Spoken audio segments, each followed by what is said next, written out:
Bonjour, je suis le docteur David Goldblum.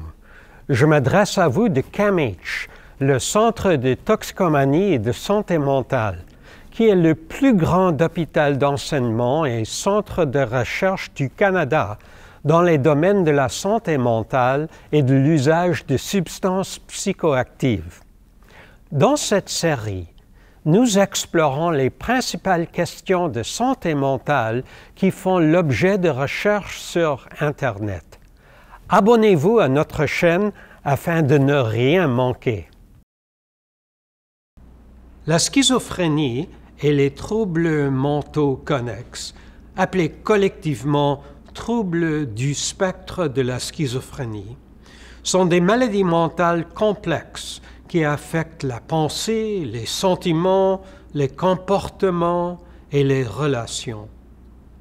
Tant les hommes que les femmes peuvent avoir des troubles du spectre de la schizophrénie, bien qu'ils soient un peu plus courants chez les hommes. Ces troubles se manifestent sous forme de perturbation des pensées et des perceptions et causent des difficultés à distinguer le réel de l'irréel. Les troubles du spectre de la schizophrénie touchent environ 1% de la population.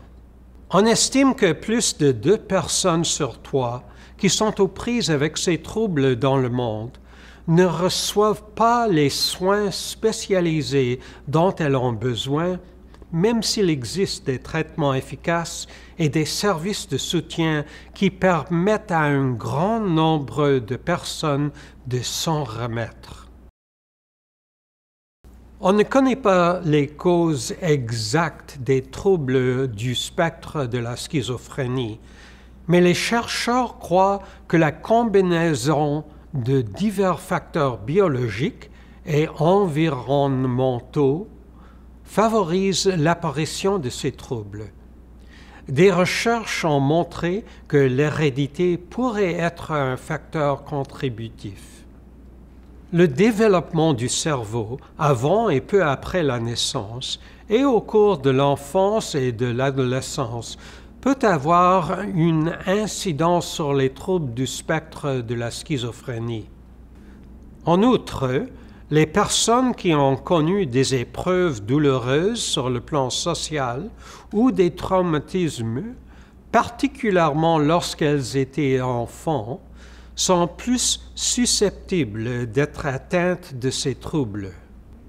Les jeunes qui prennent du cannabis sont eux aussi plus susceptibles d'être aux prises avec un trouble du spectre de la schizophrénie. Des recherches ont démontré que le cannabis peut hâter l'apparition de troubles chez les personnes qui y sont prédisposées. Les troubles du spectre de la schizophrénie peuvent affecter la façon dont on perçoit la réalité par les sens. Les personnes qui en sont atteintes peuvent avoir des idées délirantes, c'est-à-dire qu'elles croient dur comme fer que quelque chose est réel, même si tout indique que ce n'est pas le cas, ce qui suscite de la peur en elles ou les met dans tout leur état. Elles peuvent avoir des hallucinations de nature auditive, olfactive, visuelle, tactile ou gustative. Les pensées peuvent être désorganisées, ce qui peut causer des troubles de l'élocution. Leur comportement peut donner à penser qu'elles ont perdu le contact avec la réalité. Enfin, elles peuvent avoir de la difficulté à se concentrer, des trous de mémoire et de mal à se motiver, à interagir et même à prendre soin d'elles-mêmes. Tout cela peut être fort inquiétant pour leur être cher. Dans bien des cas, les troubles du spectre de la schizophrénie apparaissent à la fin de l'adolescence ou au début de la vingtaine. Ils se manifestent généralement plutôt chez les hommes que chez les femmes. Ils peuvent apparaître plus tard, mais cela est moins fréquent. Pour poser un diagnostic, Le médecin ou le professionnel de la santé mentale doit évaluer la personne soupçonnée d'avoir un trouble du spectre de la schizophrénie en lui posant des questions sur ses pensées et ses comportements.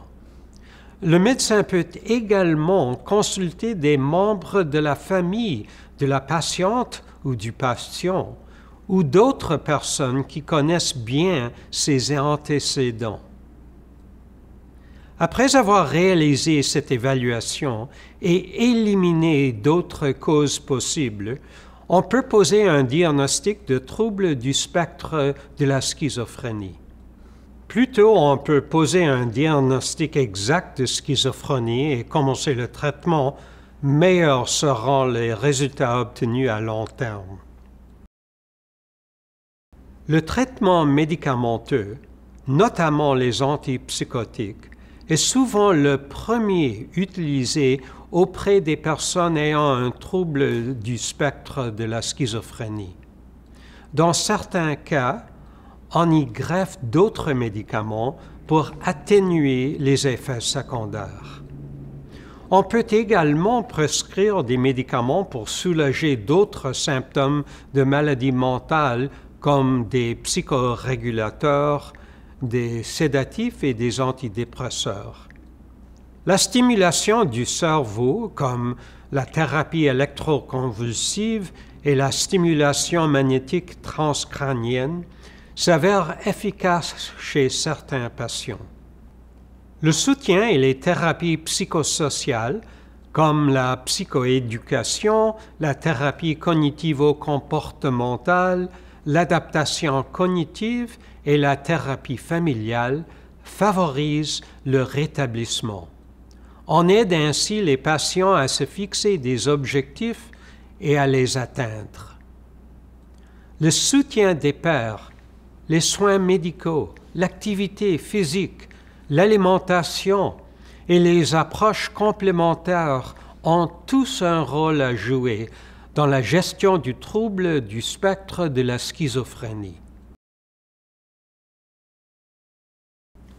On cherche toujours les causes exactes des troubles du spectre de la schizophrénie. Par conséquent, il n'y a pas de stratégie de prévention clairement définie. Cela dit, il faut bien entendu éviter les difficultés et les traumatismes sociaux, particulièrement au cours de l'enfance, car il s'agit de facteurs de risque liés à un large éventail de problèmes à l'âge adulte. De plus, il faut prêter attention au lien entre l'usage du cannabis chez les jeunes génétiquement prédisposés à la psychose et l'apparition précoce des troubles du spectre de la schizophrénie. La perception de ces troubles a évolué. Dans certains cas, ils sont chroniques et s'aggravent avec le temps et nécessitent donc des soins en permanence. Toutefois, un grand nombre de personnes peuvent s'en remettre. Le rétablissement consiste à reprendre le contrôle de sa vie et à y donner un sens en reconnaissant que les symptômes ne disparaîtront pas complètement. Des recherches fort prometteuses sur le trouble du spectre de la schizophrénie ont lieu partout dans le monde, y compris à Cambridge. Je suis le Dr David Goldblum. Vous avez aimé cette vidéo? Abonnez-vous à notre chaîne pour découvrir d'autres présentations sur la santé mentale et l'usage de substances psychoactives appuyées sur des données scientifiques.